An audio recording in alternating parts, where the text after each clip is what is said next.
What up, everyone? DJ Anubis here with you on the Metal Time Radio podcast, doing my review of the movie X, directed by Ty West. Will also be giving my top 5 modern era horror directors from 5 to 1, who I rank right now in terms of like modern horror, who I think have already shown some promise, as well as who I think will be very good down the road.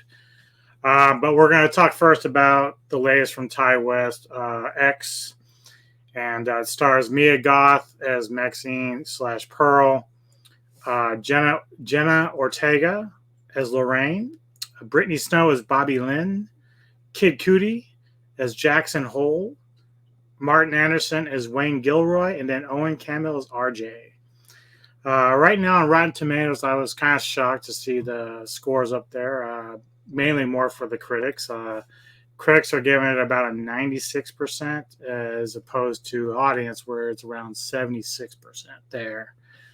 The plot synopsis of this film is basically the plot follows a cast and crew who gather to make a pornographic film at an old couple's rural Texas property. So basically they're going to be in like this little cabin that sits just outside the house, a little bit down the field, a little bit of ways. And when they're finally caught, bad shit happens, of course, right?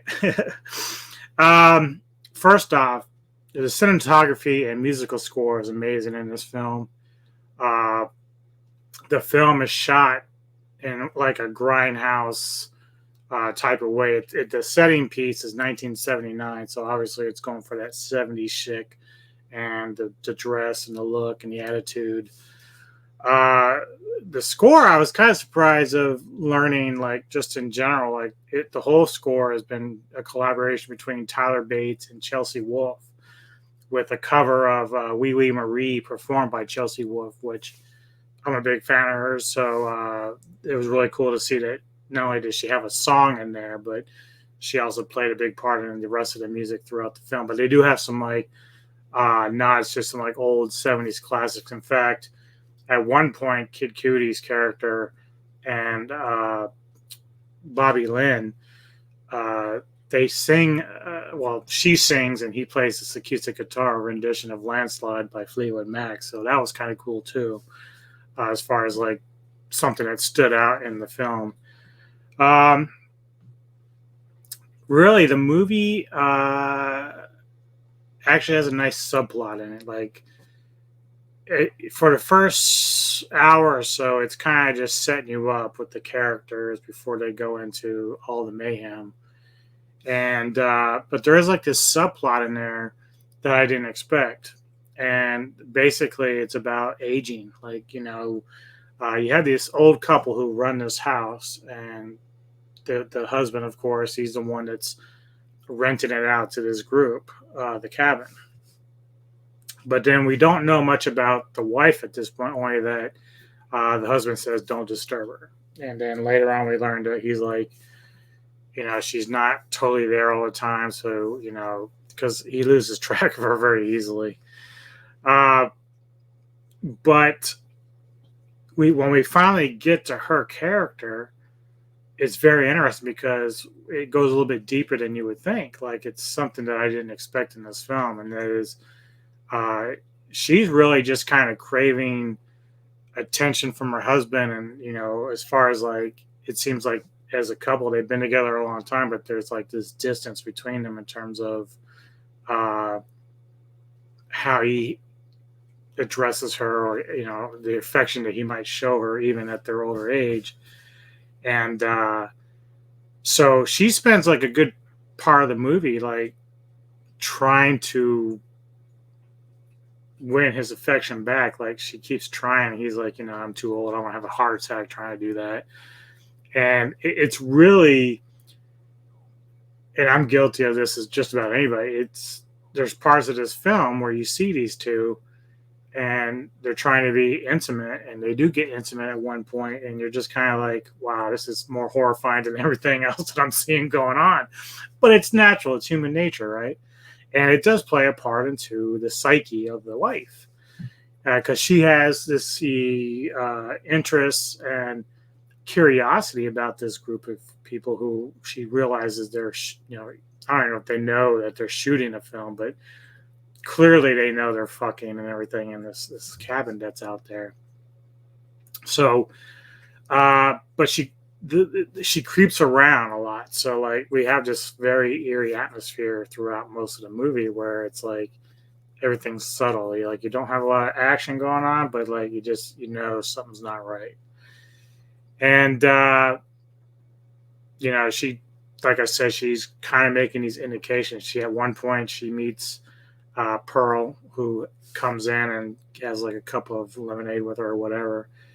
And this is when we first see the wife kind of like looking at old pictures where she's younger. She was a dancer and everything else. And then she kind of touches Maxine on the side of her hip. And I don't know, she starts going on a spiel about, youth doesn't last forever. And, she has it all or whatever. And I don't know, you can kind of just feel weird vibes from then on when it comes to the wife and everything. And we see later on that more and more that plays out. Another crucial moment for me in this film, and probably not a lot of people will even talk about it too much, RJ is the guy that actually is the cameraman. So it's basically Wayne who's leading the group. His girlfriend Maxine is the lead star. RJ is the guy that's shooting the film. So, but he's kind of boasting about making this film the best thing ever. It's kind of like he wants to make it the Casablanca of porn, so to speak. And this is also something Wayne is talking about because they're on the cusp of the 80s where home video is getting ready to be a thing. So they're like, yeah, we got to do it now. We got to get this so that when people are renting this stuff, we're going to be rich, and that's really their mentality behind it. Whereas the girls and Jackson Hole are the stars, like, they're just looking for fame. But for Wayne and RJ, it's all about the moolah and the recognition and everything else. But there's a point where Lorraine, who is RJ's girlfriend, who is just like this innocent kind of like religious girl, if you would think, she had a cross on her necklace and whatnot. She's the boom operator, so she's like handling all the sound, and she's very hesitant at first to want to do this, but RJ keeps telling her early in the film that, it's not just going to be a porn movie, it's going to be a good movie, a deeper movie than what people are used to seeing. But then we get to a point where Lorraine is basically watching the sex play out between the other two girls and Jackson Hole, that she now is interested in doing a scene. Like, it's kind of like there's this uncomfortable moment where she's almost like judging the girls, but the girls are explaining like you can separate the sex from love and everything else. And so what ends up happening is the script is kind of flipped on RJ because now Lorraine wants to do a scene, and he's like, no, you can't be in that film. You can't be in this film. And so she's asking why, and he's like giving her, basically he's jealousy, but it's the runaround. He's like, well, we're halfway through. It doesn't make any sense to add a new character. It wouldn't work. And Wayne is the one that ends up telling him, look, you either let her do it or she's going to do it anyway. And with another crew, another guy, it doesn't matter. So basically, RJ is forced to like watch his girlfriend have sex with Jackson Hole. And of course, he's not really dealing with it well after the fact. There's this like moment where he's like very emotional in the shower crying, and it's late at night, so he's ready to take off, and that's kind of like when the story just starts changing for the worse in general. But I thought it was a powerful moment because it was like, for the early part of the film, RJ was basically like telling his girlfriend, like, look, this is good for us, I'm doing this. But then all of a sudden she's more interested in being in the film because supposedly it's going to be big compared to, she kind of just turns everything around on RJ in order to get her way. But there is also this thing right after she's done it and she's looking for RJ because he's missing. She's like, well, I didn't really want to hurt him. But for me as a guy, like you should have thought about that shit before you decided to do it. But youngsters. Um, there is some religious overtones in the film. We often catch like this TV that's showing like this evangelist preaching. And they see it in the like sort of like the quickie mark that they show up in at the beginning. The old couple in their house has the same telecast going on in their TV in their house. I will say that it does tie into something towards the end, so be looking for that. I didn't expect it, but it's kind of funny. Um, Also, there is a post-credit scene that you need to stay for because there is a prequel being made to this film. So, in some ways, it almost reminds me just a tad, a little bit of if you ever saw, God damn, what are the name? Fear Street, those Fear Street movies on Netflix, how they kind of jumped around timelines. Prequel is going to be a little bit like that, so keep that in mind when you see that particular part. Um, the negatives really for me here is, although the final act becomes very predictable, it's actually everything leading up to it that I think is the most exceptional of the movie. And I know it seems strange to say because, usually it's all the kills and everything else, but really all that stuff to me was really kind of like predictable. Like I saw it coming a mile away. I just knew it was going to happen. Even as far as like the final girl, some people say they knew who it was going to be.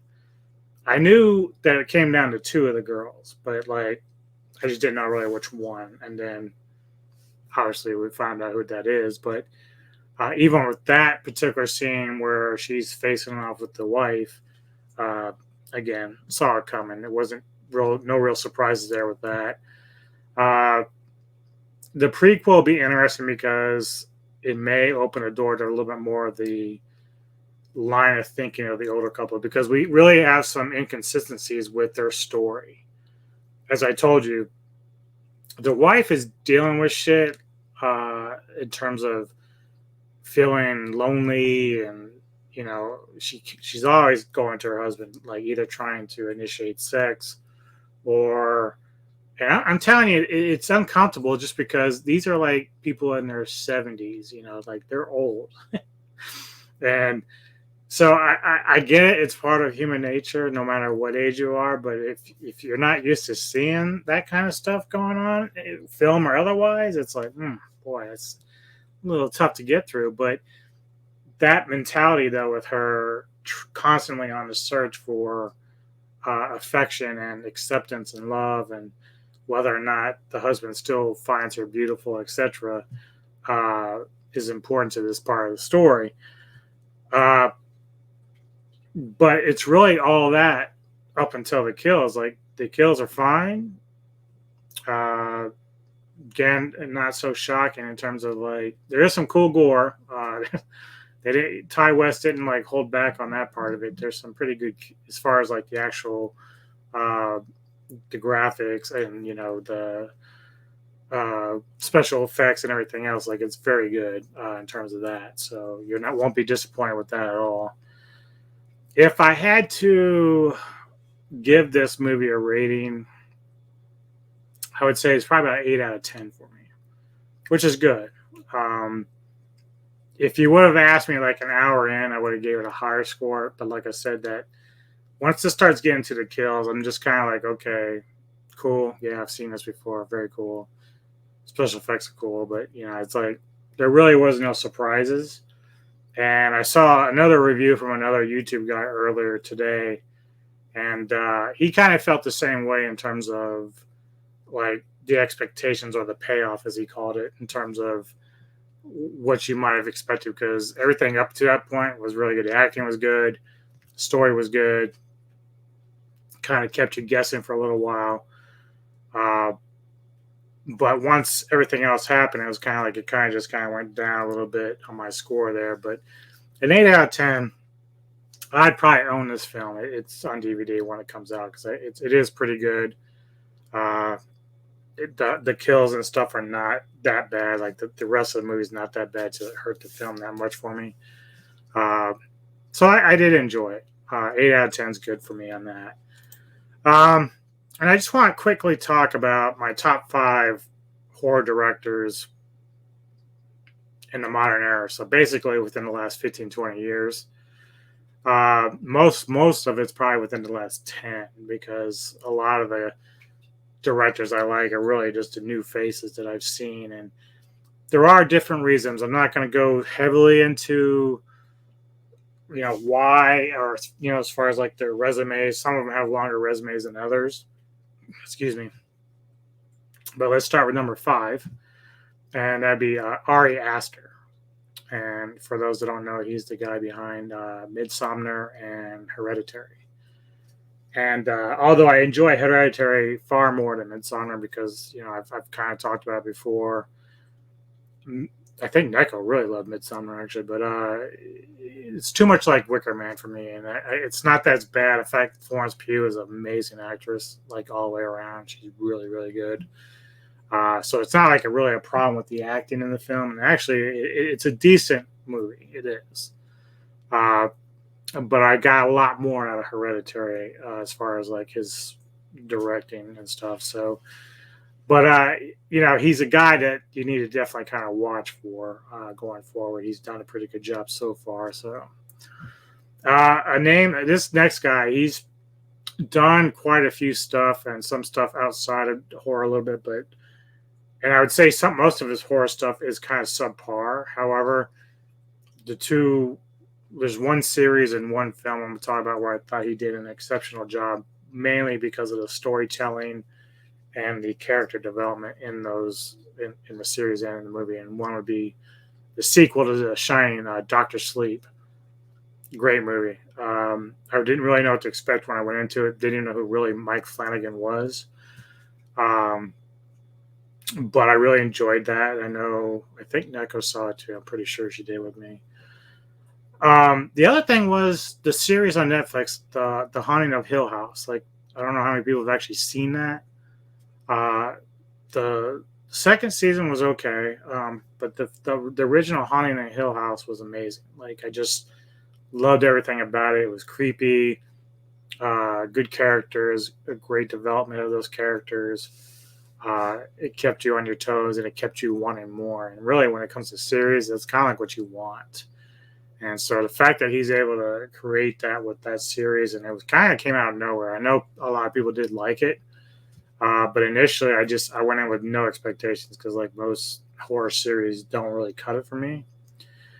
At number 3, Ty West, and he's somebody who I really hadn't paid much attention to in terms of thinking about some of my favorite directors. I saw House of the Devil, amazing film. I couldn't have told you till today that he was the director, because I don't always pay attention to that shit. Because I've seen a lot of horror films and stuff, and I keep watching new stuff all the time, so I don't always pay attention right away until it's something that really latches onto, like X. So really, with X and House of the Devil, like he has a knack of what he did with, like, if you think back to like Zombies 31, okay, how Zombie likes to kind of revisit that 70s vibe and all that. But the only difference is that Ty West just put together a better story, stronger characters in a way. Zombie just kind of like likes to reuse famous actors from horror, which is fine. We all love that nostalgia factor with actors that we've grown up with in horror films over the years. And of course, you either love or hate Sherry Moon, but I don't mind her as much as most people. But in this case, I really have no knowledge of most of the actors in here. Like, I knew who Mia Goth was, but just didn't pay enough attention to her film. I knew who Brittany Snow was, same thing. Didn't really pay a lot of attention to it. So the fact that he was able to shoot this film in a way that kind of reminds you of Texas Chainsaw Massacre without going that way was good. Like, I really enjoyed that. So he did a good job with that. Number 2 on my list, Robert Eggers. And this is probably a little bit bigger surprise than any of them, really, because when I first saw The Witch, did not understand the hoopla or why people were going nuts about it. I did enjoy it, obviously. I think at initial rating I gave it was like a 7 out of 10. And I think part of it is I don't consider it like a true horror film. It's definitely got a lot of atmosphere and it's very creepy. But it wasn't really so much a real horror film. And really, the now I come out of it with like two favorite things. The first time I came out of it was Black Phillip. I love that fucking goat. But that's just the metalhead of me, right? But now I revisit that film, and after seeing a few other movies she's been in, Anna Taylor Joy, I think that's her name. Uh, she's really fucking good. Anya Taylor Joy, that's it. And outside of the New Mutants, which was a terrible movie, she was still like the shining star of that film. I want to see Last Night in Soho yet. I haven't got there yet to see that. But when it comes to The Witch and also The Lighthouse with Willem Dafoe and Robert Pattinson, like Neko and I are both like, that movie's fucking crazy, but it's shot so goddamn well, and those two were amazing in that film. Like if you can get that kind of, I mean, we already knew Dafoe was like the shit. We're learning that Pattinson has a lot of range, which is good for him. And that was really kind of the turning point for me watching that film in terms of Pattinson, because prior to that was just all the Twilight shit, and I'm like, people say this guy's good. Well, that movie changed my mind about Pattinson, and I did my Batman review, and Pattinson was very good as Batman. So it wasn't. So it's kind of like a building block, basically. But as far as Eggers is concerned, he has a great eye for cinematography and how he shoots things, especially in black and white. It's so amazing. But number one probably shouldn't be that much a surprise to most people. It's Panos Cosmatos. He does Beyond the Black Rainbow and Mandy. I really, really am anticipating his next movie. No idea. I got to kind of research and see what he's up to. It's been a while since Mandy came out, so. But his use of visuals and especially in Beyond, well, visuals as well as sound scores are he's got great taste in that. I told people before, I know a lot of people like Mandy more than Beyond the Black Rainbow, but I'm the reverse on that. It's only because I like Nicolas Cage, who doesn't?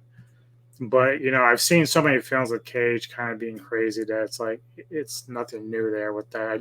I knew that going into the film, that's how it was going to be. He did a fine job in it as usual, but the more originality of story, the acting that I didn't, no one I really knew, which was cool. About Beyond the Black Rainbow, and the soundtrack was better in that for me than Mandy, even though I did love Mandy's sound score. But yeah, Panos, he's number one uno for me as far as like modern horror directors. So, all right, all get out and see X. It's good film. Check it out, and I will talk at y'all later, man. Have a good one.